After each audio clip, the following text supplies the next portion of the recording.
+2 യോഗ്യതയുള്ളവർക്ക് ഒരു കേന്ദ്ര സർക്കാർ ജോലി സ്വന്തമാക്കാൻ സാധിക്കുന്ന സ്റ്റാഫ് സെലക്ഷൻ കമ്മീഷന്റെ സ്റ്റെനോഗ്രാഫർ C&D പരീക്ഷയുടെ നോട്ടിഫിക്കേഷൻ വന്നിട്ടുണ്ട്. അപ്പോൾ ഈ നോട്ടിഫിക്കേഷനിൽ ആർക്കൊക്കെയാണ് അപ്ലൈ ചെയ്യാനായിട്ട് സാധിക്കുന്നത്, എന്തൊക്കെയാണ് യോഗ്യതകൾ, എങ്ങനെ അപ്ലൈ ചെയ്യാൻ തുടങ്ങിയ സകല കാര്യങ്ങളും വളരെ കുറച്ച് സമയം കൊണ്ട് നമുക്ക് ഈ വീഡിയോയിലൂടെ ഡിസ്കസ് ചെയ്യാം. അപ്പോൾ ആദ്യമേ തന്നെ അറിഞ്ഞിരിക്കേണ്ടതെന്ന് പറഞ്ഞാൽ ഒരു സ്റ്റെനോഗ്രാഫർ എന്ന് പറഞ്ഞു കഴിഞ്ഞാൽ നമ്മുടെ കേന്ദ്ര സർക്കാരിന്റെ വേരിയസ് ആയിട്ടുള്ള finance department, GST department, income tax എന്നിങ്ങനെ സെക്രട്ടേറിയറ്റ് ലെവലിലുള്ള ഒരുപാട് ഡിപ്പാർട്ട്മെന്റുകളിലേക്ക് അവിടെ ഇമ്പോർട്ടന്റ് ആയിട്ടുള്ള ഒഫീഷ്യൽസിന്റെ മീറ്റിംഗ്സ് ഒക്കെ നടക്കുമ്പോൾ അവരുടെ കൃത്യമായിട്ടുള്ള ഡാറ്റാസ്, ആ മീറ്റിംഗ്സിന്റെ അനലോഗ്, അതുപോലെ തന്നെ അജണ്ട തുടങ്ങിയ കാര്യങ്ങളൊക്കെ നോട്ട് ചെയ്ത് വെക്കുക.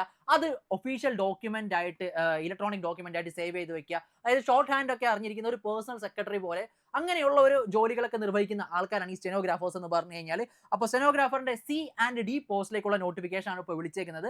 സ്റ്റെനോഗ്രാഫർ C എന്ന് പറഞ്ഞു കഴിഞ്ഞാൽ കുറച്ചും കൂടി ഹയർ ലെവൽ, അതായത് സെക്രട്ടേറിയറ്റ് ലെവലിലൊക്കെ ഉള്ള പോസ്റ്റുകളായിരിക്കും. D എന്ന് പറഞ്ഞു കഴിഞ്ഞാൽ വേരിയസ് ആയിട്ടുള്ള കേന്ദ്ര സർക്കാരിന്റെ മറ്റ് ഡിപ്പാർട്ട്മെന്റുകളിലേക്കുള്ള പോസ്റ്റ് ആയിരിക്കും. അതായത് മിക്ക ഡിപ്പാർട്ട്മെന്റുകളിലും ഇതുപോലെ തന്നെ അവരുടെ മീറ്റിംഗ്സ് ഒക്കെ നടക്കുമ്പോഴും അതുപോലെ ഇമ്പോർട്ടന്റ് ആയിട്ടുള്ള കാര്യങ്ങളൊക്കെ ഷോർട്ട് ഹാൻഡ് വഴി നോട്ട് ചെയ്ത് വെക്കാനും അത് ഇലക്ട്രോണിക് ഡോക്യുമെന്റ് ആയിട്ട് കൺവേർട്ട് ചെയ്യാനുമുള്ള സ്റ്റാഫ്, അതാണ് ആക്ച്വലി ഒരു സ്റ്റെനോഗ്രാഫറിന്റെ ജോലി എന്ന് പറഞ്ഞു കഴിഞ്ഞാൽ. ഇനി ഇന്നലെ, അതായത് 24-ാം തീയതി മുതൽ നമുക്ക് SSCയുടെ ഒഫീഷ്യൽ വെബ്സൈറ്റിൽ കയറി കഴിഞ്ഞാൽ ഈ സ്റ്റെനോഗ്രാഫർ പോസ്റ്റിലേക്ക് അപ്ലൈ ചെയ്യാനായിട്ട് സാധിക്കുന്നതാണ്. മെയ് മാസം 15-ാം തീയതി വരെയാണ് ലാസ്റ്റ് ഡേറ്റ് അപ്ലൈ ചെയ്യാൻ പറഞ്ഞിരിക്കുന്നത്. അതുപോലെ നമ്മളുടെ പേയ്മെന്റ് ചെയ്യുന്നതിന്റെ അവസാന ഡേറ്റ് പറഞ്ഞിരിക്കുന്നത് 16-ാം തീയതിയാണ്. ഇനി കറക്ഷൻ വിൻഡോ ഓപ്പൺ ആവുന്നത് 20-ാം തീയതി മുതൽ 21-ാം തീയതി വരെ നമുക്ക് ആപ്ലിക്കേഷനിൽ എന്തെങ്കിലും മിസ്റ്റേക്സ് ഉണ്ടെങ്കിൽ കറക്റ്റ് ചെയ്യാനായിട്ട് സാധിക്കുമെന്ന് പറഞ്ഞിട്ടുണ്ട്. അതുപോലെ തന്നെ എക്സാമിനേഷന്റെ ഡേറ്റ് പറഞ്ഞിരിക്കുന്നത് ജൂലൈ, ഓഗസ്റ്റ് മാസങ്ങളിലായിട്ടായിരിക്കും. അപ്പോൾ ഇത്രയുമാണ് നമ്മുടെ നോട്ടിഫിക്കേഷനിൽ പ്രധാനമായിട്ട് പറഞ്ഞിരിക്കുന്ന കുറച്ച് കാര്യങ്ങൾ. ഇനി എത്ര വേക്കൻസീസ് ആണുള്ളത്, എന്തൊക്കെയാണ് ഏജ് ലിമിറ്റ്, ക്വാളിഫിക്കേഷൻ എന്നെല്ലാം കൂടി നമുക്കൊന്ന് നോക്കാം. അപ്പോൾ വേക്കൻസീസ് പറഞ്ഞിരിക്കുന്നതെന്ന് പറഞ്ഞാൽ 731 വേക്കൻസീസ് ആണ് വിളിച്ചേക്കുന്നത്. അപ്പോൾ ഇത് കുറവാണെന്ന് കരുതി ആരും വിഷമിക്കേണ്ട ആവശ്യമില്ല. കഴിഞ്ഞ തവണ ഏകദേശം എനിക്ക് തോന്നുന്നു 1600 വേക്കൻസീസ് മാത്രമേ നോട്ടിഫിക്കേഷനിൽ ഉണ്ടായിരുന്നുള്ളൂ. പക്ഷേ 3000-ത്തിനടുത്ത് വേക്കൻസീസ് വിളിച്ചിട്ടുണ്ടായിരുന്നു അവസാനമായപ്പോഴേക്കും. അപ്പോൾ നോട്ടിഫിക്കേഷനിൽ എടുത്ത് പറഞ്ഞിട്ടുണ്ട് മറ്റ് ഡിപ്പാർട്ട്മെന്റിൽ നിന്നുള്ള വേക്കൻസീസ് ഒക്കെ അപ്ഡേറ്റ് ചെയ്തുകൊണ്ടിരിക്കുന്നേ ഉള്ളൂ. So as of now 731 vacancies ആണുള്ളത്. പക്ഷേ ഓൺ ആൻ ആവറേജ് ഒരു 1300 വേക്കൻസീസ് വരെയെങ്കിലും മിനിമം പോകാനുള്ള സാധ്യതകളുണ്ട്. അത്യാവശ്യം നല്ലൊരു വേക്കൻസി തന്നെയാണ് 1300 വേക്കൻസീസ് എന്ന് പറഞ്ഞു കഴിഞ്ഞാൽ. ഇനി ഏജ് ലിമിറ്റിലേക്ക് വന്നു കഴിഞ്ഞാൽ നിങ്ങൾ സ്റ്റെനോഗ്രാഫർ ഗ്രേഡ് C പോസ്റ്റിലേക്കാണ് അപ്ലൈ ചെയ്യുന്നതെങ്കിൽ 18 മുതൽ 30 വയസ്സ് വരെയാണ് അപ്ലൈ ചെയ്യാൻ സാധിക്കുന്നത്. ഇനി ഡേറ്റ് ഓഫ് ബർത്ത് ക്രൈറ്റീരിയ നോക്കി കഴിഞ്ഞ് കഴിഞ്ഞാൽ 2/8/1996 അതുപോലെ തന്നെ 1/8/2008 മുൻപ് ജനിച്ച ആളുകൾക്കാണ് അപ്ലൈ ചെയ്യാനായിട്ട് സാധിക്കുന്നത്. ഇത് ജനറൽ കാറ്റഗറി വിഭാഗത്തിന്റെ ഡേറ്റ് ഓഫ് ബർത്ത് ആണ് പറഞ്ഞിരിക്കുന്നത്. ഇവിടെ SC, ST, OBC തുടങ്ങിയ ആളുകൾക്കെല്ലാം തന്നെ ഏജ് റിലാക്സേഷൻ ഉണ്ട്. അതുപോലെ തന്നെ ഡിസബിലിറ്റീസ് ഉള്ളവർക്കുണ്ട്, എക്സ് സർവീസ് മെന്നിനുണ്ട്. ഇതെല്ലാമായിട്ട് ബന്ധപ്പെട്ട ഒരു വീഡിയോ നമുക്ക് വിശദമായിട്ട് ചെയ്യാം. OBCക്ക് 3 വയസ്സ് വരെയും അതുപോലെ തന്നെ SC, ST വിഭാഗത്തിന് 5 വയസ്സ് വരെയുമാണ് ഏജ് റിലാക്സേഷൻ വരുന്നത്. ഇനി സ്റ്റെനോഗ്രാഫർ ഗ്രേഡ് Dക്ക് ആണെങ്കിൽ 18 മുതൽ 27 വയസ്സ് വരെയുള്ളവർക്കാണ് അപ്ലൈ ചെയ്യാനായിട്ട് സാധിക്കുന്നത്. ഇവിടെയും 2/8/1999 അതുപോലെ 1/8/2008 ഇടയിൽ ജനിച്ചവർക്കാണ് അപ്ലൈ ചെയ്യാനായിട്ട് സാധിക്കുന്നതെന്ന് മനസ്സിലാക്കിയിരിക്കുക. ഇവിടെയും അഗൈൻ നേരത്തെ പറഞ്ഞതുപോലെ തന്നെ ഏജ് റിലാക്സേഷൻ കാര്യങ്ങളൊക്കെ അപ്ലിക്കബിൾ ആണ്.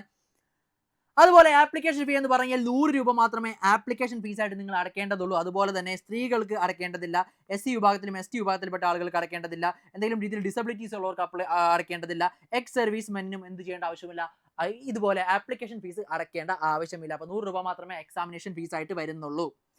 ഇനി സിലബസിലേക്ക് വന്നു കഴിഞ്ഞാൽ ഇവിടെ പ്രധാനപ്പെട്ട ഒരു ഹൈലൈറ്റ് എന്ന് പറഞ്ഞാൽ മാത്സ് ഇല്ല എന്നുള്ളതാണ്. നമുക്ക് മാത്സ് എന്ന ഒരു കടമ്പ ഇവിടെ കടക്കേണ്ട ആവശ്യമില്ല. അപ്പോൾ മാത്സ് ബാക്ക്ഗ്രൗണ്ടിലുള്ളവർക്കും ഇല്ലാത്തവർക്കും എല്ലാം തന്നെ ഈ ഒരു പോസ്റ്റിലേക്ക് അപ്ലൈ ചെയ്യാനായിട്ട് സാധിക്കുന്നതാണ്. ഇവിടെ ആകെ കൂടി വരുന്നതെന്ന് പറഞ്ഞാൽ റീസണിങ് സബ്ജക്റ്റ് ആണ്. അതായത് 50 മാർക്കോളം വരുന്ന 50 ചോദ്യങ്ങൾ അടങ്ങിയിട്ടുള്ള ഒരു റീസണിങ് സിലബസ് വരുന്നുണ്ട്. നിങ്ങൾ ഒരിക്കലും വിചാരിക്കരുത് നമ്മുടെ SSCയുടെ മറ്റ് പരീക്ഷകൾ പോലുള്ള ടഫ് റീസണിങ് ആണെന്ന്. ഇത് വളരെ എളുപ്പത്തിൽ ക്രാക്ക് ചെയ്യാൻ പറ്റുന്ന ഒരു റീസണിങ് ആണ്. അതായത് ഒരു മാത്സ് നമുക്ക് ടഫ് ആണെന്ന് ഒരിക്കലും ബാധിക്കില്ല. ആ രീതിയിലാണ് ഇതിന്റെ ഒരു സിലബസ് വരുന്നത്. അതുകൊണ്ട് തന്നെ ക്വസ്റ്റ്യൻസ് നിങ്ങൾക്ക് നോക്കിയാൽ മനസ്സിലാവും. വളരെ സിമ്പിൾ ആയിട്ടുള്ള റീസണിങ് ക്വസ്റ്റ്യൻസ് ആണ് ഈ ഒരു സെക്ഷനിൽ വരുന്നത്. പിന്നെ ജനറൽ അവയർനെസ് വരുന്നുണ്ട്, നമ്മുടെ GK സബ്ജക്ട്സ് ഒക്കെ വരുന്നത്. അത് ഏകദേശം ഒരു 50 ക്വസ്റ്റ്യൻസ് വരുന്നുണ്ട്, 50 മാർക്കോളമാണ് വരുന്നത്. മോസ്റ്റ് ഇമ്പോർട്ടൻറ്റ് എന്ന് പറഞ്ഞാൽ ഇംഗ്ലീഷ് ലാംഗ്വേജ് ആൻഡ് കോംപ്രിഹെൻഷൻ ആണ്. ഇത് 100 ക്വസ്റ്റ്യൻസ് 100 മാർക്കിന് വേണ്ടി ചോദിക്കുന്നുണ്ട്. ഓക്കെ, അപ്പോൾ ഇത്രയുമാണ് പ്രധാനമായിട്ട് വരുന്നത്. അപ്പോൾ 200 ക്വസ്റ്റ്യൻ 200 മാർക്ക്, ഈ രീതിക്കാണ് ഫൈനലിൽ നമ്മുടെ എക്സാമിനേഷൻ നമുക്ക് അറ്റൻഡ് ചെയ്യേണ്ടി വരുന്നത്. ഓൺലൈൻ കമ്പ്യൂട്ടർ ബേസ്ഡ് ടെസ്റ്റ് തന്നെയായിരിക്കും നടത്താനായിട്ട് പോകുന്നത്. സെക്ഷണൽ ടൈമിംഗും തുടങ്ങിയ കാര്യങ്ങളൊക്കെ ഉണ്ടാവും. നമുക്കറിയാം SSC പുതുതായിട്ട് സെക്ഷണൽ ടൈമിംഗ് ഇൻട്രൊഡ്യൂസ് ചെയ്തിട്ടുണ്ട്. അതായത് ഓരോ സെക്ഷൻസിനും ഇത്ര ടൈമിനുള്ളിൽ നമ്മൾ സോൾവ് ചെയ്ത് തീർക്കണം. അപ്പോൾ ആ ഒരു കാര്യം കൂടി ഇവിടെ എടുത്ത് പറഞ്ഞിട്ടുണ്ട്. അപ്പോൾ സിലബസുമായിട്ട് ബന്ധപ്പെട്ട് എങ്ങനെയാണ് അപ്രോച്ച് ചെയ്യേണ്ടത്, ഓരോ സബ്ജക്റ്റിലും എന്തൊക്കെയാണ് പഠിക്കേണ്ടത്, എങ്ങനെയായിരിക്കും നിങ്ങൾ പ്രാക്ടീസ് ചെയ്യേണ്ടത് തുടങ്ങിയ വീഡിയോസ് എല്ലാം നമുക്ക് നമ്മുടെ ചാനലിൽ ചെയ്യാം. അപ്പം ചാനൽ ഒന്ന് സബ്സ്ക്രൈബ് ചെയ്ത് വെച്ചോ. നിങ്ങൾക്ക് വരുന്ന ദിവസങ്ങളിൽ കൃത്യമായിട്ട് ഈ എക്സാമായിട്ട് ബന്ധപ്പെട്ടുള്ള അപ്ഡേറ്റ് കാര്യങ്ങളൊക്കെ ലഭിക്കുന്നതാണ്. ഇനി നെഗറ്റീവ് മാർക്കിംഗ് നോക്കിക്കഴിഞ്ഞാൽ 0.25 മാർക്സ് ആണ് നെഗറ്റീവ് ആയിട്ട് വരുന്നത്. അതായത് 1/4 മാർക്കോളം നെഗറ്റീവ് മാർക്സ് ആയിട്ട് വരുന്നുണ്ട്. പിന്നെ ഈ ഒരു കമ്പ്യൂട്ടർ ബേസ്ഡ് ടെസ്റ്റിന് ശേഷം നമുക്ക് വരുന്നതെന്ന് പറഞ്ഞ ഒരു സ്കിൽ ടെസ്റ്റ് ആണ് വരുന്നത്. അതായത് മറ്റു പരീക്ഷകളെ അപേക്ഷിച്ച് SSCയുടെ സ്റ്റെനോഗ്രാഫർ ടെസ്റ്റിന് നമുക്ക് സ്റ്റെനോഗ്രഫി, അതായത് ഷോർട്ട് ഹാൻഡ് പോലുള്ള ആ ഒരു സംഭവങ്ങളൊക്കെ അറിയോ എന്ന് പ്രോപ്പറായിട്ട് ടെസ്റ്റ് ചെയ്യുന്ന ഒരു സ്കിൽ ടെസ്റ്റ് നടത്തുന്നുണ്ട്. സ്കിൽ ടെസ്റ്റുമായിട്ട് ബന്ധപ്പെട്ടും ഞാനൊരു വീഡിയോ വിശദമായിട്ട് ചെയ്യാം. അപ്പോൾ നിങ്ങൾ വിചാരിക്കരുത് എനിക്ക് സ്കിൽ ടെസ്റ്റ് അറിയില്ലല്ലോ അതുകൊണ്ട് ഞാൻ ഈ എക്സാമിനേഷന് വേണ്ടി അപ്ലൈ ചെയ്യണോ വേണ്ടയോ എന്നുള്ളത്. നിങ്ങൾ മനസ്സിലാക്കിയിരിക്കേണ്ട ഒരു കാര്യം, നിങ്ങൾക്ക് എക്സാമിനേഷന് അപ്ലൈ ചെയ്ത് ഈ ഒരു CBTയുടെ റിസൾട്ട് വന്ന് ആ ഒരു ഗ്യാപ്പിൽ തന്നെ ഈ സാധനം പഠിച്ചു പോകാനായിട്ട് പറ്റുന്നതാണ്. അപ്പോൾ CBTയും സ്കിൽ ടെസ്റ്റും ഒരുമിച്ചായിരിക്കില്ല നടക്കുന്നത്, ഒരു ഗ്യാപ്പ് ഉണ്ടാവും. ആ ഒരു ഗ്യാപ്പിൽ നിങ്ങൾക്ക് പഠിച്ചെടുക്കാം. 2-3 മാസത്തെ ഗ്യാപ്പ് കിട്ടും. സോ ഒരുപാട് പേര് അങ്ങനെ തന്നെ പഠിച്ചാണ് ഈ ഒരു എക്സാമിനേഷൻ ക്രാക്ക് ചെയ്ത് കയറുന്നത്. സോ മിസ്സാക്കി കളയരുത്. വളരെ എളുപ്പത്തിൽ ക്രാക്ക് ചെയ്യാൻ പറ്റുന്ന ഒരു CBT എക്സാം ആണ്. വളരെ എളുപ്പം എന്ന് പറഞ്ഞാൽ നിങ്ങളൊന്ന് മെനക്കെട്ടാൽ മാത്രം മതി. നമുക്ക് ഒരുപാട് അഡ്വാൻറ്റേജസ് ഉണ്ട്. മാത്സില്ല, ഞാൻ നേരത്തെ പറഞ്ഞതുപോലെ തന്നെ സിമ്പിൾ റീസണിംഗ് ആണ് വരുന്നത്. നിങ്ങൾക്ക് എല്ലാവർക്കും ഇപ്പോൾ അത്യാവശ്യം ഒരു ഇംഗ്ലീഷ് ബേസ് ഒക്കെ ഉണ്ടെന്നുണ്ടെങ്കിൽ സുഖമായിട്ട് ഈ ഒരു പരീക്ഷ പാസ്സായി വരാം. ബേസ് ഉണ്ടെന്നാണ് ഞാൻ ഉദ്ദേശിച്ചത്, അതായത് അഡ്വാൻസ് നോളജ് അല്ല. ഇംഗ്ലീഷിൽ ഒരു ബേസിക് കാര്യങ്ങളും നോളജസ് ഒക്കെ ഉണ്ടെങ്കിൽ സുഖമായിട്ട് ഈ ഒരു പരീക്ഷ ക്രാക്ക് ചെയ്തെടുക്കാനായിട്ട് പറ്റുന്നതാണ്. ഓക്കെ, അപ്പോൾ അതോർത്ത് ആരും പേടിക്കേണ്ട. ഇനി സാലറി നോക്കി കഴിഞ്ഞാൽ നിങ്ങളൊരു ഗ്രേഡ് സിയിലേക്കാണ് കയറുന്നതെങ്കിൽ നമുക്ക് ഏകദേശം ഒരു 45,000 മുതൽ 63,000 രൂപ വരെയും, അതുപോലെ തന്നെ ഗ്രേഡ് ഡിയിലേക്കാണെങ്കിൽ ഒരു 35,000 മുതൽ 47,000 രൂപ വരെ കയറും. അതായത് ഇൻ ഹാൻഡ് ആയിട്ട് വരെ പറയുന്നതാണ് ഞാൻ. മാക്സിമം കിട്ടുന്ന സാലറി നിങ്ങൾക്ക് അറിയാവുന്ന പോലെ തന്നെ ഡിയർനെസ് അലവൻസ് വരും, ട്രാവലിംഗ് അലവൻസ് വരും, അതുപോലെ തന്നെ ഹൗസ് റെന്റ് അലവൻസ് വരും, HR, ഇതെല്ലാം കൂടി ചേർത്തിട്ടുള്ള ഒരു സാലറിയാണ് ഞാൻ ഈ പറഞ്ഞിരിക്കുന്നത്. എന്തായാലും വളരെ അടിപൊളിയായിട്ട് ഒരു 35 എബോ എങ്കിലും മിനിമം നിങ്ങൾക്ക് സ്റ്റാർട്ടിങ്ങിൽ കിട്ടുന്ന ഒരു 2 അടിപൊളി പോസ്റ്റാണ് സ്റ്റെനോഗ്രാഫർ C&D പോസ്റ്റുകൾ. സോ അപ്പോൾ ആരും ഈ ഒരു പോസ്റ്റ് മിസ് ചെയ്യാതിരിക്കുക. നമുക്ക് വളരെ നല്ലൊരു അവസരമാണ് മുന്നിൽ വന്നേക്കുന്നത്. അപ്പോൾ സൂപ്പർ നോട്ട്സിന്റെ ഒരു അടിപൊളി സ്റ്റെനോഗ്രാഫർ ബാച്ച് നമ്മുടെ സൂപ്പർ നോട്ട്സിന്റെ ആപ്പിൽ ലോഞ്ച് ആയിട്ടുണ്ട്. സൂപ്പർ നോട്ട്സിന്റെ ആപ്പ് ഒന്ന് ജസ്റ്റ് ഡൗൺലോഡ് ചെയ്ത് വെച്ചോടാ. അതിൽ നിങ്ങൾക്ക് വേണ്ട ഡെമോ ക്ലാസും കാര്യങ്ങളൊക്കെ ഉണ്ട്. അതുപോലെ തന്നെ ബാച്ച് നിങ്ങൾക്ക് തന്നെ കയറി പർച്ചേസ് ചെയ്ത് നോക്കാൻ പറ്റും. നിങ്ങൾക്ക് ഡെമോ ക്ലാസും ട്രയൽ നോട്ട്സ് ഒക്കെ വായിച്ച് നോക്കിയതിന് ശേഷം മാത്രം നമ്മുടെ ആപ്പ് ഒന്ന് പർച്ചേസ് ചെയ്താൽ മതി. കൂടാതെ ഒരു കാര്യം കൂടി ഇമ്പോർട്ടൻ്റ് ആയിട്ട് മനസ്സിലാക്കിയിരിക്കുക, നമ്മുടെ സോഷ്യൽ മീഡിയ പ്ലാറ്റ്ഫോംസ് എന്തായാലും ഒന്ന് സബ്സ്ക്രൈബ് ചെയ്ത് വെച്ചോ. കാരണം വരും ദിവസങ്ങളിൽ ഈ എക്സാമിനേഷൻ നോട്ടിഫിക്കേഷനുമായിട്ട് ബന്ധപ്പെട്ട സകല അപ്ഡേറ്റുകൾ നിങ്ങൾക്ക് അപ് ടു ഡേറ്റ് ആയിട്ട് നമ്മുടെ ചാനലിൽ ലഭിക്കുന്നതാണ്. നോട്ടിഫിക്കേഷൻ ഞാൻ നമ്മുടെ ടെലിഗ്രാം ചാനലിലിട്ടേക്കാം. അപ്പോൾ നേരെ നമ്മുടെ ടെലിഗ്രാം ചാനലിലേക്ക് കൂടുതൽ വിവരങ്ങൾ അറിയാനായിട്ട് വിട്ടോ. കൂടാതെ പ്രധാനപ്പെട്ട ഒരു കാര്യം, വരാനിരിക്കുന്ന SSC എക്സാമുകൾക്ക് നമുക്ക് വലിയ ഒരു അവസരം ഒരുക്കുന്നുണ്ട്.